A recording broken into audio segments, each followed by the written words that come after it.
Hello everyone, I am Dr. Muzahid. Today we're diving into a topic that is the very foundation of microbiology and especially clinical microbiology, taxonomy of microorganisms.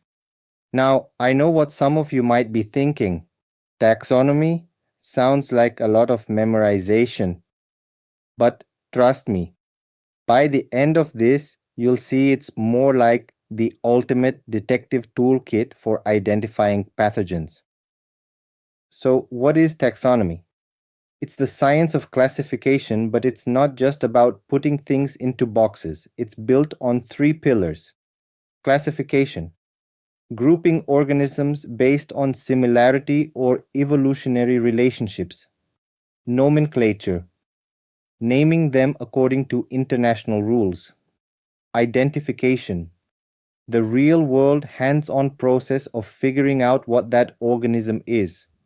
Think of it like this: classification is creating the library's catalog system, nomenclature is putting labels on the shelves, and identification is actually finding the book you need. And in clinical micro, identification is where the magic happens. Now, how do we organize microbes? We use a hierarchical system from broadest to most specific. We start with domain, then move down to kingdom, phylum, class, order, family, genus, and species. A handy mnemonic: Dear King Philip came over for good soup. Each step down, the organisms share more and more specific traits. For example, domain, bacteria, genus, Escherichia species, coli. That's your classic E. coli, a name you'll hear often in both the lab and the clinic. Every organism gets a two-part scientific name, thanks to Carl Linnaeus. The genus is capitalized, the species is lowercase, and both are italicized. Why does this matter? Because precision saves time, prevents errors, and ensures everyone from Boston to Bangkok is talking about the same bug. In the 1970s, Carl Woese revolutionized taxonomy using 16S rRNA sequencing. He proposed three domains. The first is domain bacteria. These are prokaryotic organisms with cell walls containing peptidoglycan. Most human bacterial pathogens belong to this domain. The second is domain archaea.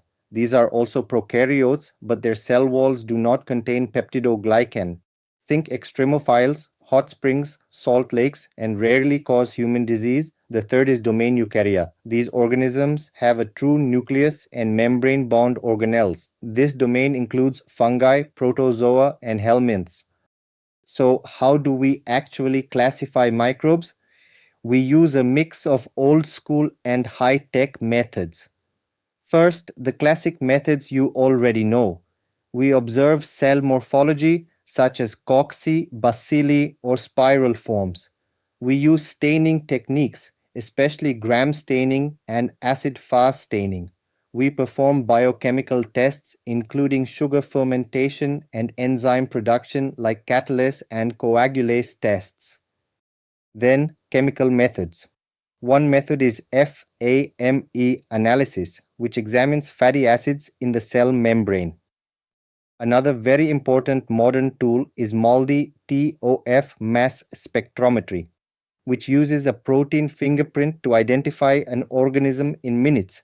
It is fast, accurate, and widely used in clinical laboratories today. And finally, genetic methods. The first genotypic method is G plus C content.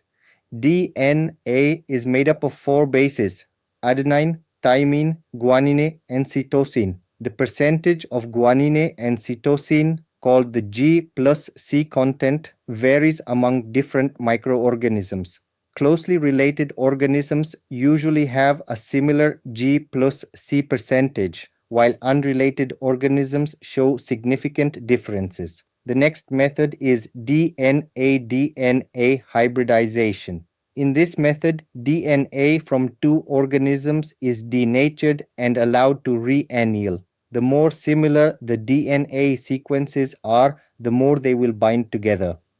In bacterial taxonomy, if two organisms show 70% or more DNA similarity, they are considered to belong to the same species. The most powerful and widely used genotypic method today is nucleic acid sequencing. This method determines the exact sequence of nucleotides in a gene. For bacteria, we commonly sequence the 16S ribosomal RNA gene. The 16S rRNA gene is ideal because it is present in all bacteria. It contains both conserved and variable regions, and it allows precise differentiation between species. For fungi, we commonly sequence the 18S ribosomal RNA gene. These sequencing methods provide highly accurate identification, especially for slow-growing, unusual, or difficult to identify organisms. This table illustrates the identification criteria and characteristics for microbial classification. For example, macroscopic morphology. Observation of microbial growth pattern on artificial media such as size, texture, and pigmentation of bacterial colonies. Bacteria are prokaryotes. They are divided into gram-positive and gram-negative organisms. Gram-positive bacteria have a thick peptidoglycan layer, while gram-negative bacteria have a thin peptidoglycan layer and lipopolysaccharide or LPS. Fungi are eukaryotic organisms. Yeasts are unicellular and reproduce by budding, such as Candida. Molds are multicellular and consist of hyphae, such as Aspergillus. Viruses are acellular and are not included in the three-domain system. They are not considered fully living organisms because they require a host cell for replication. Viruses are classified based on the type of nucleic acid, DNA, or RNA, the structure of the capsid, and the presence or absence of an envelope. Examples include herpes simplex virus and influenza virus. Protozoa are unicellular eukaryotic organisms. They are commonly classified based on their mode of movement, such as amoeboid movement, flagella, or cilia. A common clinical example is Entamoeba histolytica, an amoeba that causes amoebic dysentery. Helminths are multicellular parasitic worms. They are classified based on body structure, such as nematodes, cestodes, and trematodes. An example of a nematode is Ascaris lumbricoides, which infects the intestinal tract. Prions are infectious protein particles. They contain no nucleic acid, which makes them unique among infectious agents. Prions cause neurodegenerative diseases such as Creutzfeldt-Jakob disease. They are highly resistant to conventional sterilization methods. In clinical settings, identifying microbial strains is crucial. Strains are descendants from a single pure culture. Biovars differ biochemically, serovars vary in antigenic properties, and morphovars differ morphologically. This is crucial for outbreak tracing, vaccine development, and targeted therapy. This table illustrates the difference between the prokaryotes and eukaryotes. Prokaryotes, like bacteria, lack a nucleus and have circular DNA, typically one chromosome. Their ribosomes are 70S and they have a peptidoglycan cell wall. In contrast, eukaryotes such as fungi and parasites possess a nucleus linear DNA with multiple chromosomes, ATS ribosomes, and organelles like mitochondria. Their cell walls contain chitin or cellulose. Taxonomy in clinical labs is crucial for pathogen identification, selecting culture media, interpreting biochemical tests, and reporting accurate results. It aids in antimicrobial susceptibility testing. For instance, recognizing Enterobacteriaceae as gram-negative guides the use of McConkey agar, ensuring precise diagnostics and effective treatment strategies. It's not just academic, it's practical, critical, and life-saving. This table illustrates difference between classification, nomenclature, and identification. Classification. groups microorganisms by shared traits aiding in understanding relationships.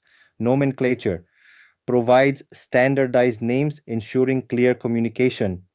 Identification determines the identity of unknown microorganisms crucial for diagnosing infections. Classification is based on morphology, physiology, genetics, and phylogeny, while nomenclature follows international rules. Identification compares test results with known organisms, directly guiding treatment and patient care. Classification organizes microorganisms into logical groups, aiding in understanding their relationships. Taxonomy encompasses classification, nomenclature, and identification, crucial for clinical diagnosis. Modern taxonomy increasingly relies on molecular methods, enhancing accuracy. Grasping these concepts is vital for effective laboratory practice and patient care, ensuring precise diagnosis and treatment. Thank you for watching. If you found this lesson helpful, please like and share this video. It really helps support the channel. For more free, high-quality microbiology learning, subscribe to Modern Microbiology Academy. Let's keep exploring the microscopic world together.